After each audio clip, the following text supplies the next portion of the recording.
आमकां सांगलेल्या प्रमाणे आमचो जो पणजो आसलो तो सुर्ला तारी लावतालो आनी थंय तांकां तेवट्यान सवयर आहा न्ही थंय तांकां तो दोरो मेळ्ळो आनी थंयच्यान तेंच्यांनी ही अनंत चतुर्दश करपाक सुरवात केली.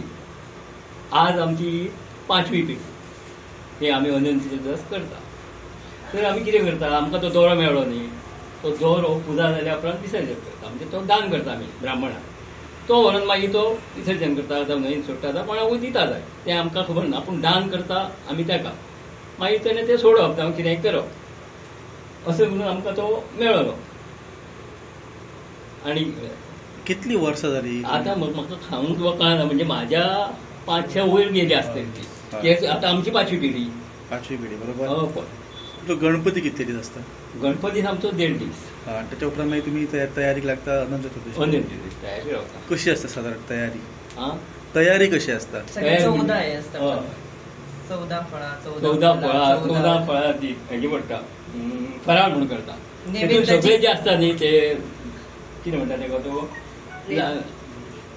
नेवरी करिना फक्त पुल्लिंग जे कितें आसा न्ही लाडू जावं चंद्र सूर्य अशें ते करून ते फराळ तो दवरता. 14 फराळ 14 तारीख सगळे 14 भाज्यो सगळे 14 गाठीची ताका ह्या घालता कितें दोरो बांदप. दोरो बांदप. आतां बांदचो पडटा मागीर ते हें आसता पळय कितें पळय आमी हें घालता न्ही वस्त्र ते 14 गाठीचे अशें सगळे 14 28 जोडी एक जोडी 2 जोडी अनंताक.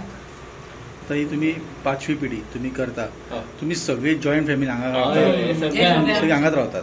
हांगा कोणूच हांगा कोणूच रावता. चवथी घेतात? चवथी नित्य पूजा आहा डेली पूजा ही नित्य पूजा म्हणजे हांव करता आनी घरा वता. ते दोरे आमी वर्सभर पुजूंक जाय ते हितून घालून दवरता.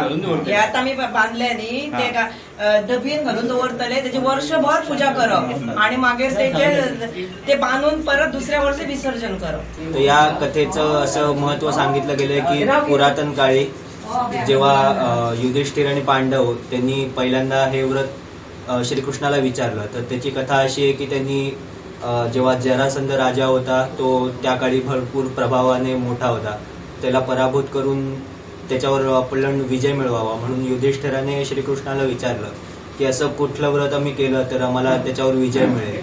तर तेव्हा श्रीकृष्णांनी युधिष्ठिराला म्हणजे धर्मराजाला ते व्रत सांगितले अनंत कथेचं.